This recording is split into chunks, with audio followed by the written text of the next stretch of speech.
पूरे गांव वालों ने मिलके एक भोली भाली लड़की को जिंदा जला दिया। फिर वो लड़की चुड़ैल बन गई और उसने गांव वालों से कैसे अपना बदला लिया, आइए देखते हैं।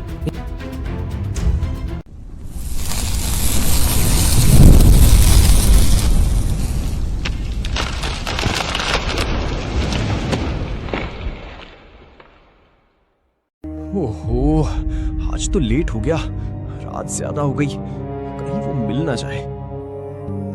अरे ये कौन है? कहीं ये वही तो नहीं? नहीं, मुझे लगता है ये रास्ता भूल गई। चलो इसकी मदद करते हैं। बहन जी, क्या आपको मेरी मदद चाहिए? हाँ, मुझे मेरे घर तक ले चलो। कहाँ है आपका घर? ये जो सामने है यही मेरा घर है, चलो मेरे साथ। सामने वाला घर? अरे नहीं, ये तो चुड़ैल है।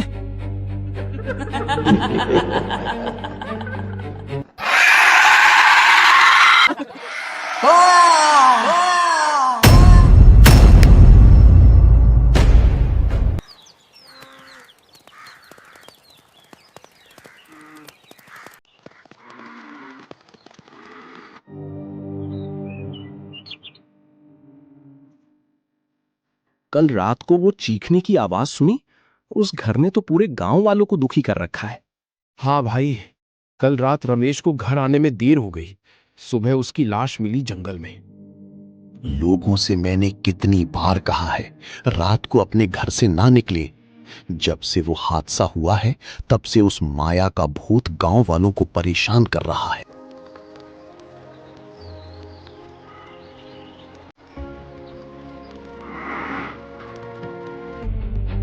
ओहो, आज तो देर हो गई, रात होने को है। जल्दी घर जाता हूँ, इससे पहले कि रात ज्यादा हो जाए।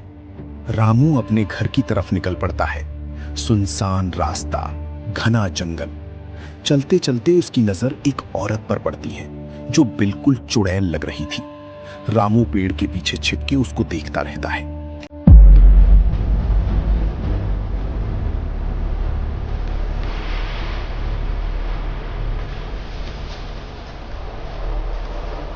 अरे वो कौन है? कहीं वो भूत तो नहीं? ये भगवान मेरी रक्षा करना। जैसे ही वो चुड़ैल गायब हो जाती हैं, रामू जल्दी जल्दी भागता है और अपने घर पहुंचता है। तुम्हें पता है, आज जब मैं खेत से आ रहा था तभी जंगल में मुझे एक अजीब सी औरत दिखी। कैसे भी करके मैं वहां से भाग आया और मेरी जान बच गई। एक एक करके गांव वालों की मौत होने लगती। एक खुशहाल गांव धीरे धीरे बर्बादी की चपेट में आने लगता है।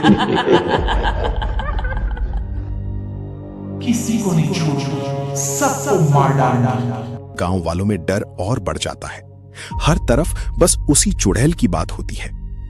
ये क्या हो रहा है भाई? दिन पे दिन गांव में मौतें बढ़ती जा रही हैं। हमें कुछ तो करना पड़ेगा। चलो सरपंच जी के पास चलते हैं। सभी गांव वाले मिलके सरपंच के पास जाते हैं। सरपंच जी, जल्द से जल्द हमें बाबा के पास जाना होगा, वही हमें बचा सकते हैं। नहीं तो ये पूरा गांव खाली हो जाएगा, हम सब मारे जाएंगे।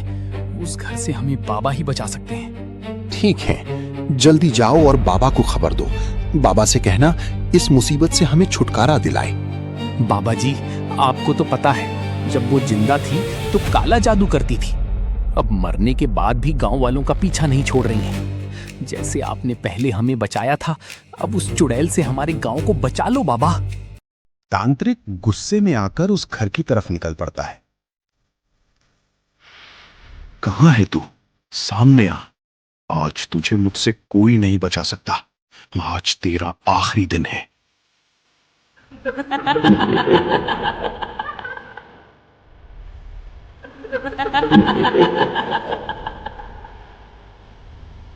बंद कर अपनी ये हंसी।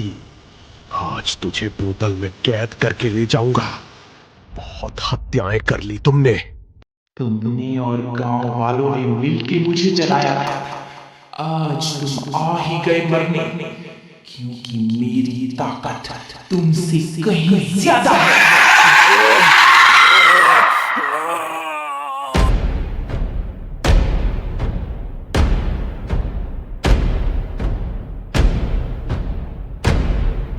मनोज भागता हुआ सरपंच के पास जाता है।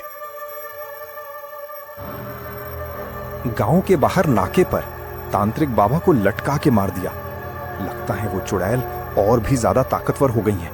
अब क्या होगा? अचानक किसी के चलने की आवाज आती है। तभी एक महाराज आते हैं।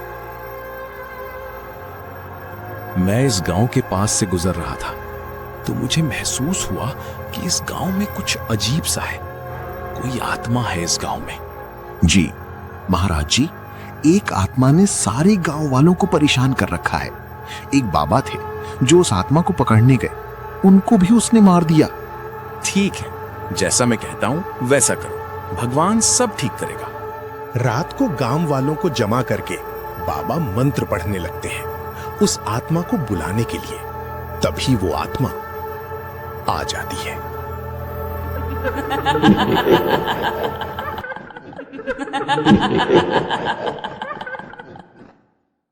क्यों बुलाया है मुझे? क्यों? कौन है तू और कहां से आई है और इन लोगों को क्यों मार रही है? क्या चाहती है तू? इनमें से किसी को नहीं छोड़ूंगी, सबको मार डालना, सब मरेंगे। ये देख रही है, जब तक मेरे हाथ में है पवित्र गंगा जल है, तुझ तक पहुंचते ही तेजाब बन जाएगा।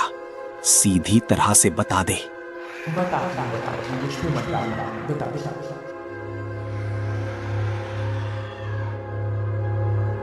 बहुत साल पहले घने जंगलों से घिरे एक छोटे से गांव में माया नाम की एक सीधी साधी लड़की रहती थी। उसके माँ बाप मर चुके थे। वो छोटी सी थी, तब से लेकर बड़ी होने तक गांव में अकेली रहती थी। वो गांव में सबकी मदद करती थी, इसीलिए गांव वाले सब उसको बहुत प्यार करते थे। वो लोगों का बोझ अपने सर ले लेती थी। कभी किसी के घर में जाके कोई और काम कर देती थी, कभी लोगों के कपड़े धोती थी। इसीलिए वो सबके बहुत करीब थी। लेकिन कुछ लालची और अंधविश्वासी लोगों को वो बिल्कुल पसंद नहीं थी। यार, उस माया से तो मैं परेशान हो चुका हूँ। जब देखो मेरी पत्नी उसकी तारीफ करती रहती है, मुझे बिल्कुल अच्छा नहीं लगता। कुछ कर भाई उसका। ठीक है, अब मेरी बात ध्यान से सुन। मैं एक तांत्रिक बाबा को जानता हूँ जो काला जादू करते हैं। हम उनके पास चलते हैं, वही हमारी मदद कर सकते हैं। बाबा, एक माया नाम की लड़की ने हमारी नाक में दम करके रखा है। वो हमारे घर वालों को हमसे दूर कर रही है। आप कुछ कीजिए बाबा। ठीक है, मैं तुम्हारे गांव पर काला जादू करूंगा, जिससे तुम्हारे जानवर मरने लगेंगे और तुम्हारी फसलें बर्बाद हो जाएंगी। लेकिन इसका असर बस कुछ दिन रहेगा। तुम ये सारा इल्जाम उस पे डाल देना और एक लड्डू देता हूँ, उसको खिला देना। अचानक से गांव में सभी जानवर मरने लगते हैं। लोग परेशान हो जाते हैं। लोगों की खेती भी बर्बाद हो जाती है। ये क्या हो रहा है हमारे गांव में? चारों तरफ बर्बादी। पता नहीं किसकी नजर लग गई। बाबा से लिया हुआ लड्डू लेके वो दोनों माया के घर जाते हैं। आज मेरा जन्मदिन है, इसलिए तुम्हारे लिए लड्डू लाया हूं। लो, खा लो। रामू और राकेश गांव में जाके सबको माया के बारे में भड़काते हैं। ये जो हमारे गांव में हो रहा है, इन सब के पीछे माया का हाथ है। अगर विश्वास नहीं होता तो चलिए मेरे साथ। वो काला जादू करती है, हमने खुद देखा है। लोगों को विश्वास नहीं होता है, इसलिए वो खुद देखने उसके घर चले जाते हैं। तो ये है तुम्हारा असली चेहरा? हमने तुम्हें इतना प्यार दिया और तुम ये सब करती हो? बड़ी शर्म की बात है। नहीं, मैंने कुछ नहीं किया। ये सब क्या है और कहां से आया मुझे नहीं पता। मेरा विश्वास करो, मैं बेकसूर हूं। कुछ नहीं किया। ये सब जो हम अपनी आंखों से देख रहे हैं, ये क्या है? पूरे गांव को बर्बाद कर दिया, ऊपर से झूठ बोल रही हो। तुम्हें इसकी सजा जरूर मिलेगी। जला दो इसको और इसके घर को। ऐसे लोगों की यही सजा होनी चाहिए। काला जादू करके पूरे गांव वालों को मुसीबत में डाल दिया। जिंदा रहेगी तो पता नहीं और क्या करेगी। आगे बढ़ो और जला डालो। पूरे गांव वालों ने मिलके माया और उसके घर को जला दिया। वो रोती रही, चिल्लाती रही, लेकिन किसी ने नहीं सुना। उसकी चीख पूरे गांव और जंगल में फैल गई। ईर्ष्या इंसान की सबसे बड़ी दुश्मन है। रामू और राकेश की ईर्ष्या ने एक भोली भाली लड़की की जान ले ली। मैं चीखती रही, चिल्लाती रही। मैंने कुछ नहीं किया, लेकिन किसी ने मेरी नहीं सुनी। ये सब मेरी मौत का तमाशा देखते रहे। मुझे माफ कर दो, गलती हो गई मुझसे। इन लोगों का कोई कसूर नहीं है। सारी गलती रमेश और राकेश की और उस तांत्रिक की थी। उन लोगों को तुमने मार दिया, अब इसको माफ कर दो। नहीं, इसको मैं माफ नहीं करूंगा। इसकी वजह से मुझे मार दिया गया। आप सब लोग जाइए, इसकी सजा इसको मिलेगी। जाइए आप। मुझे माफ कर दो। नहीं, छोड़ दो मुझे, माफ कर दो।